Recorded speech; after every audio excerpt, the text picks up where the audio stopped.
열왕기상 5장에서는 성전 건축을 준비하는 장면이 나왔습니다. 이제 오늘 우리가 읽은 6장은 성전을 건축하는 장면입니다. 성전을 건축하는 내용인 오늘 본문에서 우리는 세 가지만 보도록 하겠습니다. 첫째, 성전 건축은 하나님의 구원 계획 가운데 이루어지는 일이라는 겁니다. 1절에 보면 성전 건축을 시작한 연도가 나옵니다. 보통 왕이 어떤 건축을 시작하면 그 건축을 시작한 왕의 연도만 나오는 것이 일반적인 기록 방법입니다. 어떤 왕 몇 년에 어떤 건축을 했다, 이런 식으로 기록합니다. 그런데 성전 건축은 솔로몬이 왕이 된 지 4년 둘째 달에 시작했다, 이렇게만 말하고 있지 않습니다. 그에 앞서서 이스라엘 자손이 애굽 땅에서 나온 지 480년이 되는 해라고 말하고 있습니다. 건축을 시작한 솔로몬 왕의 연도보다 출애굽과 연관된 연도를 더 앞세우고 있는 겁니다. 이것은 성전 건축이 출애굽, 다시 말하면 하나님이 행하신 구원의 사건과 깊은 연관이 있음을 알려줍니다. 이 성전 건축은 구원 사건의 연장선에서 이루어지는 일이라는 겁니다.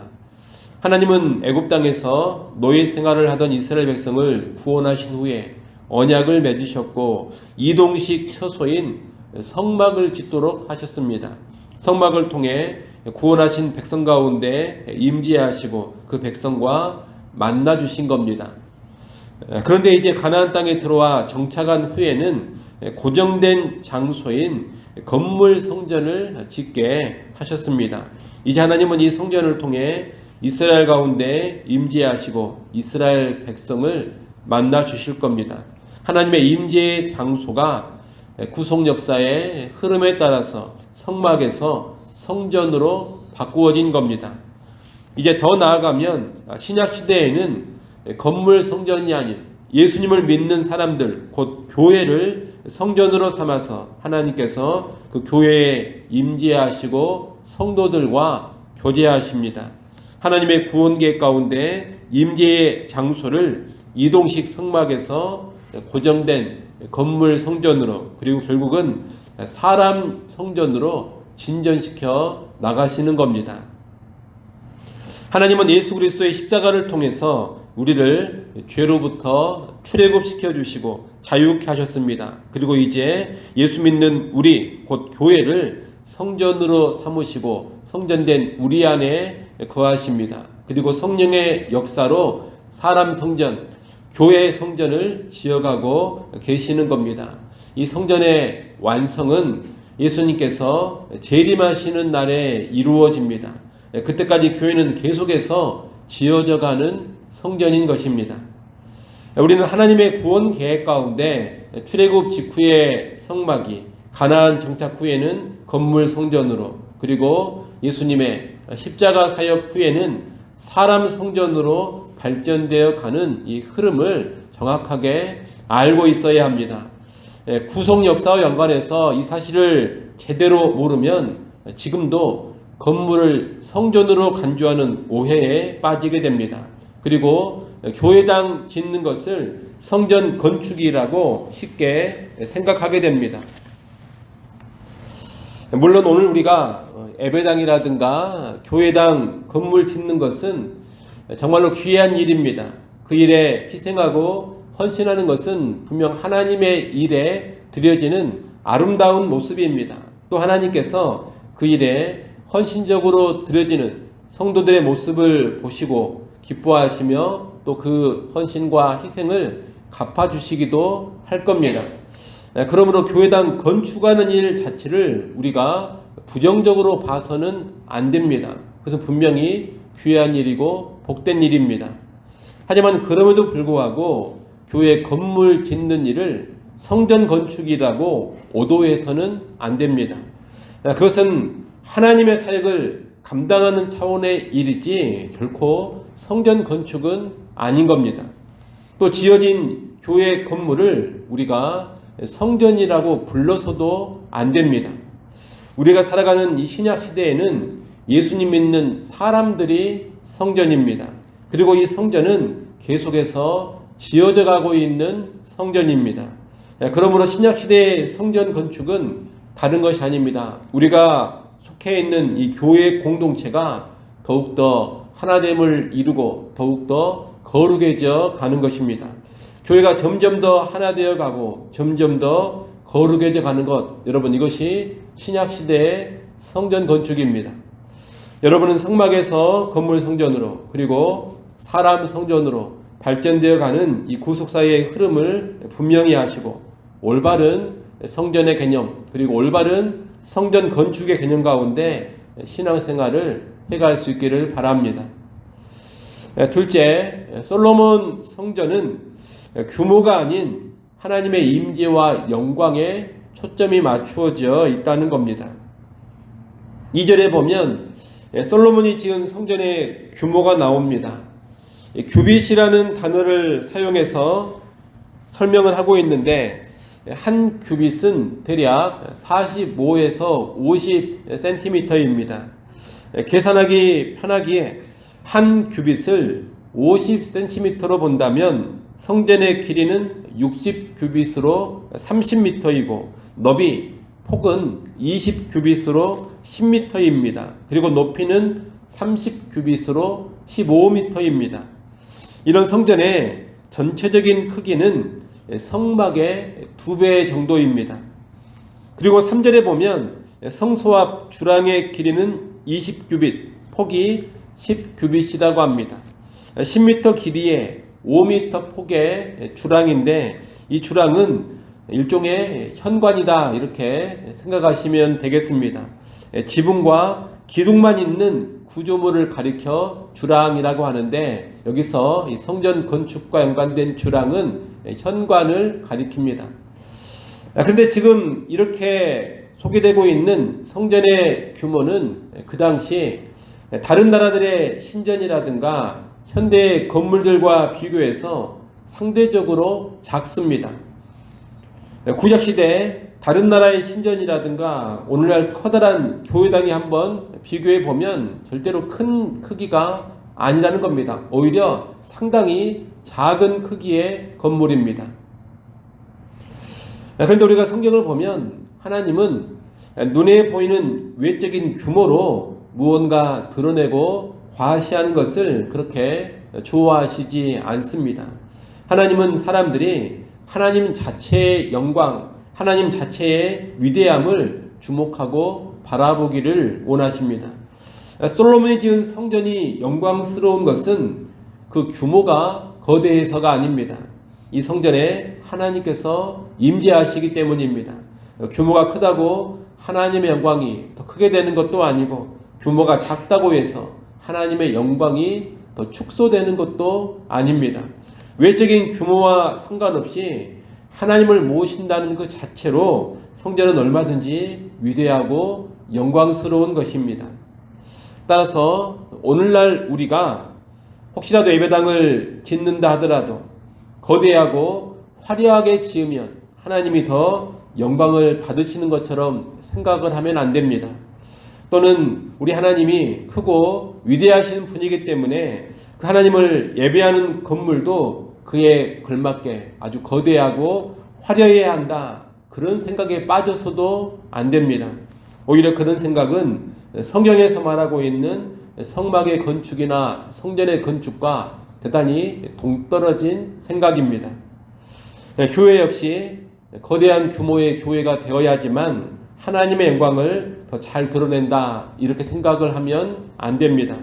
교회는 규모가 어찌 됐든지 간에 교회 안에 임재하시는 하나님의 영광 그 자체로 위대하고 영광스러운 것입니다. 예수님은 두세 사람이 내 이름으로 모인 곳에는 나도 그들 중에 있다, 이렇게 말씀을 하셨습니다. 10명이 모이는 교회나 100명이 모이는 교회나 또 1000명, 10,000명이 모이는 교회나 영광의 크기는 똑같습니다. 왜 그렇습니까? 동일하신 예수 그리스도께서, 동일하신 하나님께서 그 성전된 교회 안에 거하시기 때문입니다. 위대함의 크기도 똑같습니다. 위대하신 동일한 하나님이 거하시기 때문입니다. 이를 아시고 건물이라든가 교회 수적 규모에 결코 미혹당하지 않기를 바랍니다. 규모를 통해서 영광을 가늠하려고 하는 것은 이방 종교의 사고방식이요, 세상의 가치관입니다. 꼭 성경적인 시야를 가지시고 하나님 자체, 하나님의 임재 자체로 위대함과 영광을 바라볼 수 있는 그런 성도들이 될 수 있기를 바랍니다. 마지막 세 번째로, 건물로서의 성전은 그 자체가 안전을 보장해 주는 것이 아니라 안전의 길을 제시하는 도구일 뿐이라는 겁니다. 오늘 보면 4절부터 10절에 보면 성전 건축과 연관해서 성전의 외형을 어떻게 만들고 장식했는지를 설명하고 있습니다. 이렇게 성전의 외형, 외관이 다 완성되었을 때 하나님께서 오늘 본문 11절부터 13절의 말씀을 주십니다. 우리 11절부터 13절까지 말씀 같이 한번 읽어보겠습니다. 11절부터 13절까지 함께 읽습니다. 여호와의 말씀이 솔로몬에게 임하여 이르시되, 내가 지금 이 성전을 건축하니 내가 만일 내 법도를 따르며 내 율례를 행하며 내 모든 계명을 지켜 그대로 행하면 내가 내 아버지 다윗에게 한 말을 내게 확실히 이룰 것이요, 내가 또한 이스라엘 자손 가운데에 거하며 내 백성 이스라엘을 버리지 아니하리라 하셨더라. 아멘. 여러분, 지금 하나님이 주시는 이 말씀의 핵심은 순종입니다. 하나님의 말씀, 하나님의 법도에 순종한다면 다윗에게 준 왕조 지속의 약속을 확실히 이루신다고 합니다. 그리고 순종하면 하나님께서 이스라엘 백성 가운데 거하시며 이스라엘을 버리지 않겠다고 하십니다. 성전을 짓지만 하나님의 보호와 축복이 단지 이 성전 건물에 달려있는 것이 아니라는 겁니다. 어디에 달려있는 겁니까? 순종에 달려있는 겁니다. 만약 이 성전이 솔로몬을 비롯한 이스라엘 왕들과 이스라엘 백성의 순종하는 삶에 잘 기여한다면 왕조와 나라의 안전과 번영이 영원토록 보장될 것입니다. 하지만 비록 성전 건물을 가지고 있다 하더라도 순종의 삶이 없다면 안전도 없고 번영도 없는 겁니다. 여러분, 솔로몬 성전은 성전 그 자체로 안전을 보장해 주는 것이 결코 아닙니다. 살아가는 삶이 어떠하든 이 건물 성전만 붙잡고 있으면 이스라엘이 복받는 것이 아니라는 겁니다. 이 성전을 잘 활용해서 순종하는 삶이 나타나야 합니다. 순종에 힘이 되고 순종에 도움이 된다면 이 성전은 아주 크고 귀한 의미가 있습니다. 하지만 순종 없이 성전 건물만 붙잡고 있는 것은 아무런 의미가 없는 겁니다.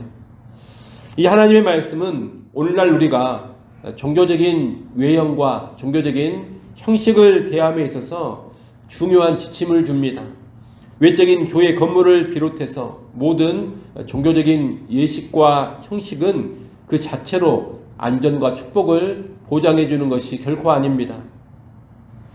교회당 안에만 붙어 산다고, 예배만 잘 참석한다고 여러분 다 되는 것이 아닙니다.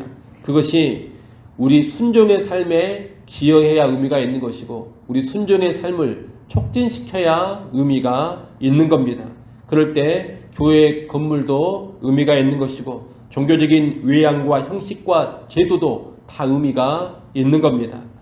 그러나 순종이 없다면 아무리 화려하고 대단한 교회 건물을 가지고 있다 하더라도, 또 그 안에서 아무리 화려한 예배를 드리고 있다 하더라도 무의미한 것입니다. 물론 우리가 외양과 예식과 형식과 제도를 무시할 것은 아닙니다. 그것들은 내용을 담는 그릇이기 때문에 결코 함부로 대해서는 안 됩니다. 쉽게 무시하거나 쉽게 깨트려버리면 안 되는 겁니다. 하지만 그것만 가지고서는 의미가 없다라는 것을 꼭 기억해야 합니다. 순종이라는 내용이 반드시 들어있어야 합니다.